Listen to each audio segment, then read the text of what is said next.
बात हम करेंगे एसआईआर की लड़ाई की। दरअसल प्रदेश में एक तरफ जहां एसआईआर पर महाभारत छिड़ा है और इन सब के बीच बीएलओ कीर्ति कुमार शर्मा के आरोप ने आग में घी डालने का काम कर दिया है। बीएलओ कीर्ति कुमार का आरोप है कि उन पर नाम हटाने के लिए दबाव बनाया गया, जिसके बाद विपक्ष अब हमलावर हो गया है। वहीं सत्ता पक्ष बचाव की मुद्रा में नजर आ रहा है। क्या कुछ है मसला, देखिए इस रिपोर्ट में।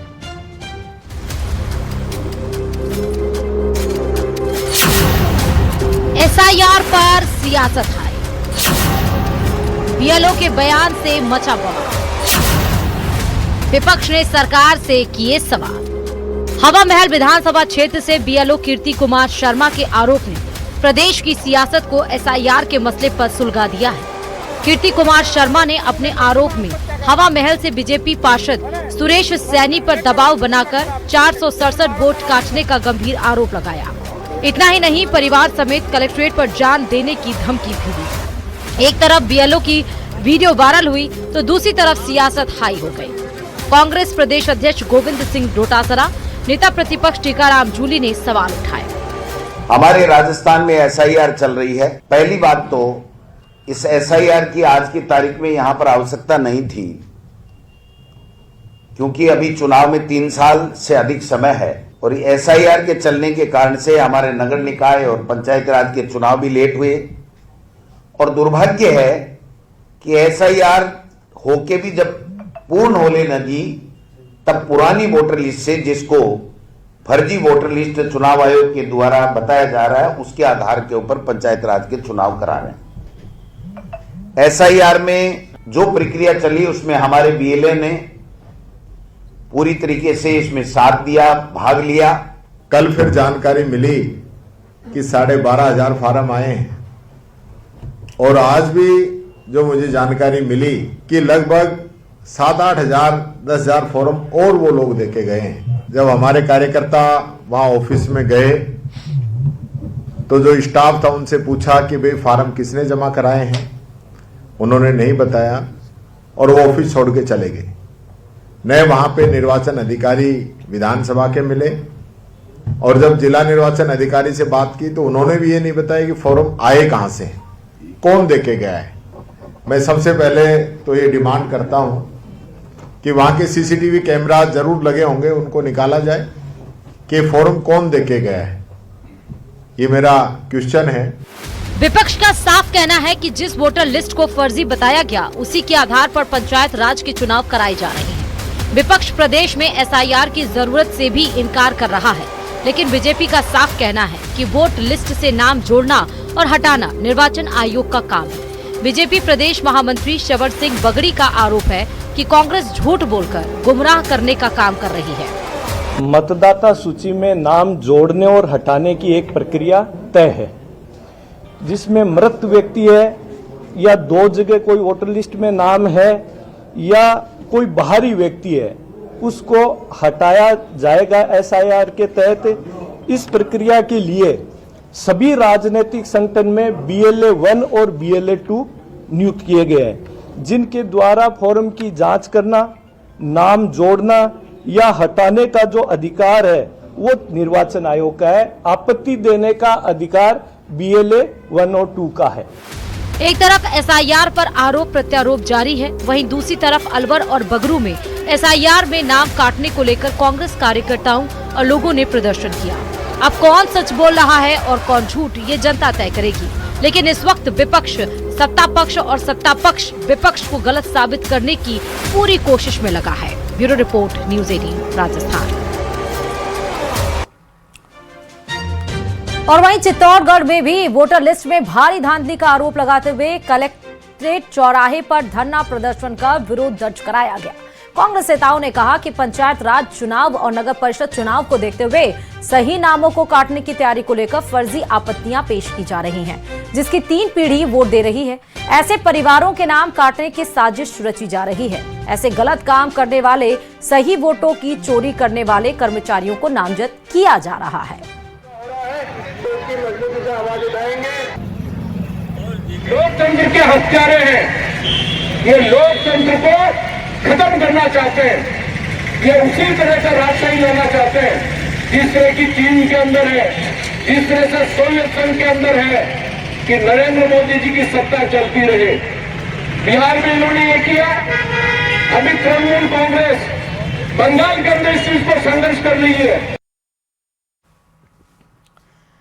और इधर उदयपुर सांसद डॉक्टर मुन्नालाल रावत ने जन सुनवाई की। उसके बाद मीडिया से बातचीत करते हुए सांसद रावत ने बांसवाड़ा के महेंद्रजीत सिंह मालवीय और सांसद राजकुमार रोत को आड़े हाथों लिया। सांसद रावत ने कहा कि जिस तरह से महेंद्रजीत सिंह मालवीय ने कहा था कि कांग्रेस उन्हें राम मंदिर में जाने से रोका था, अब क्या हुआ कि वह फिर से कांग्रेस में जा रहे हैं।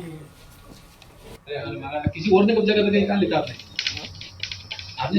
देखिए, जिस प्रकार से महेंद्रजीत सिंह जी आए थे, मुझे लगता है उन्होंने ये भी कहा था कि प्रभु श्री राम को कांग्रेस नहीं मानती है। वो सारे विषय जनता जनार्दन के ध्यान में है।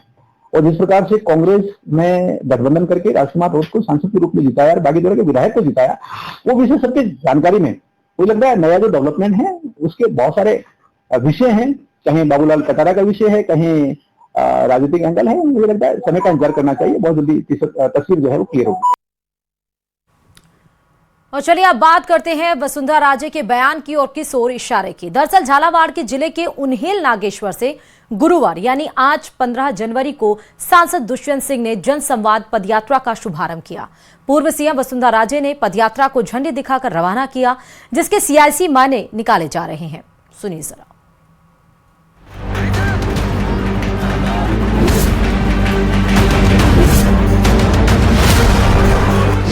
आगामी चुनाव को लेकर बढ़ा सियासी तापमान। झालावाड़ में वसुंधरा राजे, दुष्यंत सिंह ने संभाली कमान। वसुंधरा राजे ने हरी झंडी दिखाकर की यात्रा की शुरुआत।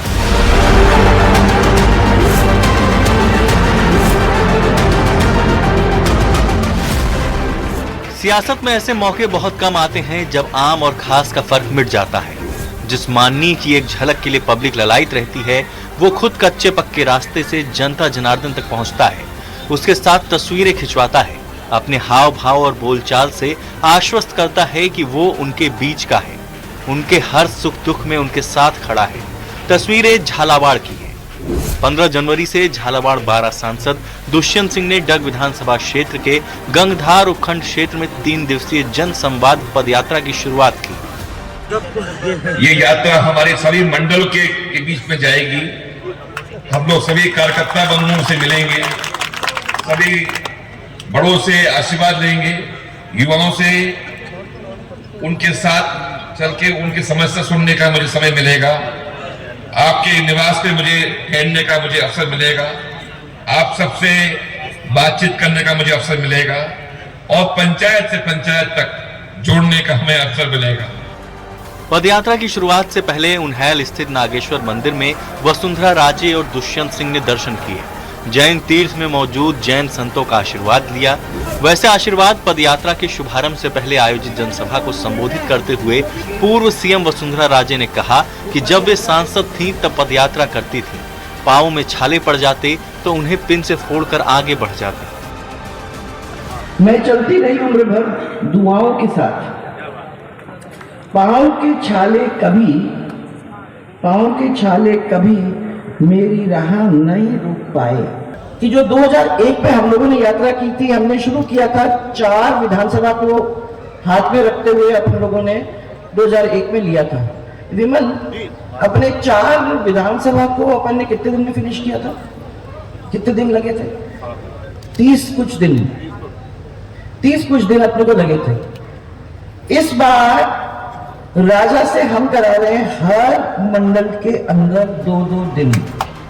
सांसद दुष्यंत सिंह ने कहा कि सभी विधानसभा क्षेत्रों में जनता के बीच जाकर उनकी समस्याएं सुनी जाएंगी और उनका समाधान किया जाएगा। ये पदयात्रा गंगधार उपखंड के विभिन्न कस्बों में रात्रि चौपाल और जनसंपर्क करते हुए केंद्र और प्रदेश सरकार की विभिन्न कल्याणकारी योजनाओं की जानकारी देगी। वसुंधरा राजे और दुष्यंत भले ही पदयात्रा का उद्देश्य क्षेत्रीय मुद्दों पर मंथन बता रहे हैं, लेकिन सियासत की समझ रखने वाले इस पदयात्रा को आगामी चुनावों से जोड़कर देख रहे हैं। न्यूज़ 18 राजस्थान के लिए झालावाड़ से तरुण शर्मा की रिपोर्ट।